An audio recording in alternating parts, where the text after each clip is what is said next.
देहिनोऽस्मिन्नन्यथा देहे कौमारं यौवनं जरा तथा देहान्तरप्राप्तिर्धीरस्तत्र न मुह्यति। जैसे जीवात्मा की इस देह में बालकपन, जवानी और वृद्धावस्था होती है, वैसे ही अन्य शरीर की प्राप्ति भी होती है। उस विषय में धीर पुरुष मोहित नहीं होते।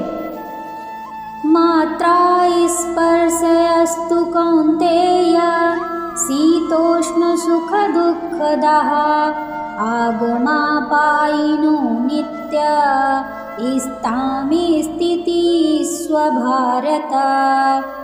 हे कुंती पुत्र, सर्दी, गर्मी और सुख दुख को देने वाले इंद्रिय और विषयों के संयोग तो उत्पत्ति, विनाशशील और अनित्य हैं, इसलिए हे भारत तू उनको सहन कर। यं हि न व्यथयन्येते पुरुषं पुरुषर्षभ समदुःख सुखं धीरं सोऽमृत्वाय कल्पते। क्योंकि हे पुरुष श्रेष्ठ, दुख सुख को समान समझने वाले जिस धीर पुरुष को ये इंद्रिय और विषयों के संयोग व्याकुल नहीं करते, वह मोक्ष के योग्य होता है। नासतो विद्यते भावो न भावो विद्यते सतः उभयोरपि दृष्टो अन्तस्त्व नायोस्तत्त्वदर्शिभिः। असत वस्तु की तो सत्ता नहीं है और सत का अभाव भी नहीं है। इस प्रकार इन दोनों का ही तत्व ज्ञानी पुरुषों द्वारा देखा गया है। अविनाशी तु तद्विधि येन सर्वमिदं ततं विनाशमभ्यास्य न कश्चित् कर्तुमर्हति। नाश रहित तो तू उसको जान जिससे यह संपूर्ण जगत दृश्य वर्ग व्याप्त है। इस अविनाशी का विनाश करने में कोई भी समर्थ नहीं है।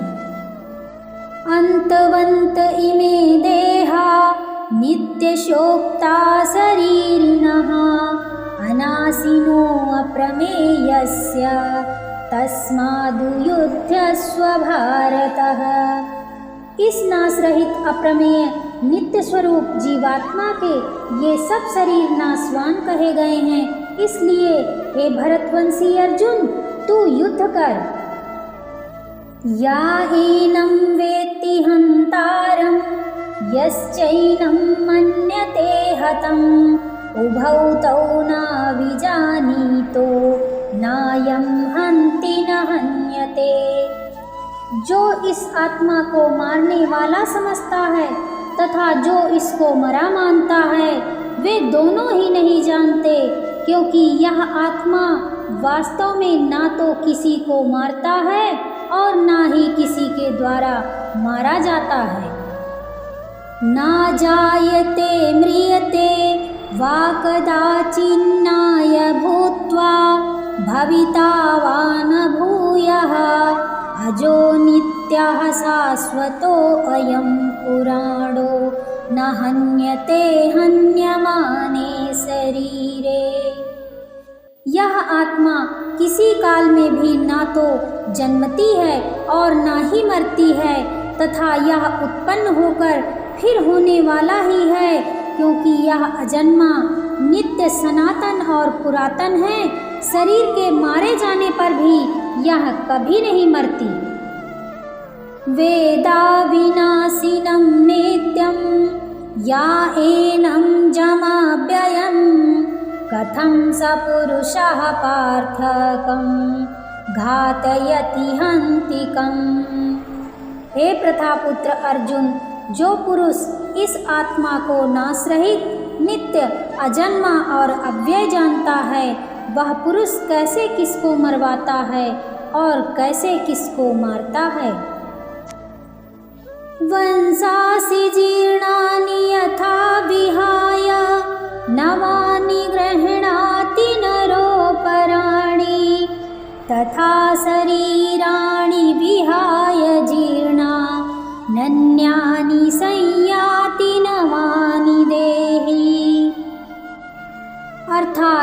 जैसे मनुष्य पुराने वस्त्रों को त्याग कर दूसरे नए वस्त्रों को ग्रहण करता है अथवा धारण करता है, वैसे ही जीवात्मा पुराने शरीरों को त्याग कर दूसरे नए शरीरों को प्राप्त होती है। नैनं छिन्दन्ति शस्त्राणि नैनं दहति पावकः न चैनं क्लेदयन्त्यापो न शोषयति मारुतः। इस आत्मा को शस्त्र नहीं काट सकते, इसको आग नहीं जला सकती, इसको जल नहीं गला सकता और वायु नहीं सुखा सकती। अच्छेद्योऽयम् अद्याह्योऽयम् अक्लेद्यो शोष्यैव च नित्यः सर्वगतः स्थारुन् अचलोऽयं सनातनः। अर्थात आत्मा अविनाशी है, इसे ना तो भिगोया जा सकता है और ना ही सुखाया जा सकता है। यह शाश्वत है, सभी स्थानों में व्याप्त है, अपरिवर्तनीय है तथा आदि और अनंत है। अव्यक्तोऽयम् अचिन्त्योऽयम् अविकार्योऽयम् उच्यते तस्माद्देवं विदित्वैनं नानुशोचितमर्हसि। आत्मा को अदृश्य, अचिंत्य तथा अपरिवर्तनीय कहा गया है। यह जानते हुए भी तुम्हें शरीर के लिए शोक नहीं करना चाहिए। अथ चैनं नित्यजातं नित्यं वा मन्यसे मृतं तथापि त्वं महाबाहो नैवं शोचितुमर्हसि। यदि तुम यह सोचते हो कि आत्मा निरंतर जन्म लेती है और मरती है, तब ऐसी स्थिति में हे महाबाहु अर्जुन, तुम्हें इस प्रकार से शोक नहीं करना चाहिए। जातस्य हि ध्रुवो मृत्युर्ध्रुवं जन्म मृतस्य च तस्माद् अपरिहार्यार्थे न त्वं शोचितुमर्हसि। अर्थात क्योंकि इस मान्यता के अनुसार जन्मे हुए की मृत्यु भी निश्चित है और मरे हुए का जन्म भी निश्चित है, इससे भी इस बिना उपाय वाले विषय में तू शोक करने के योग्य नहीं है।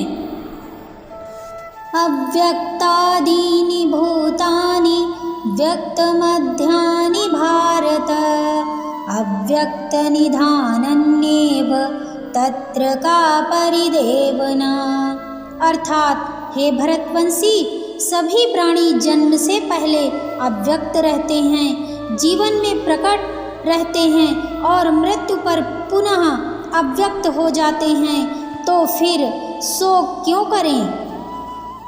आश्चर्यवत् पश्यति कश्चिदेन आश्चर्यवदति तथैव चान्यः आश्चर्यवाचन्यमन्यः शृणोति श्रुत्वाप्येनं वेद न चैव कश्चित्।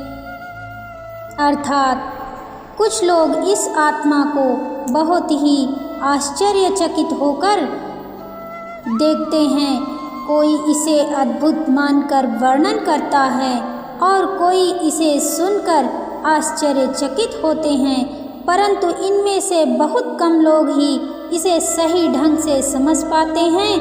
आत्मा की सूक्ष्मता और उसकी अविनाशी प्रकृति को समझना साधारण नहीं है। कोई कोई तो सुनकर भी इसको समझ नहीं पाता।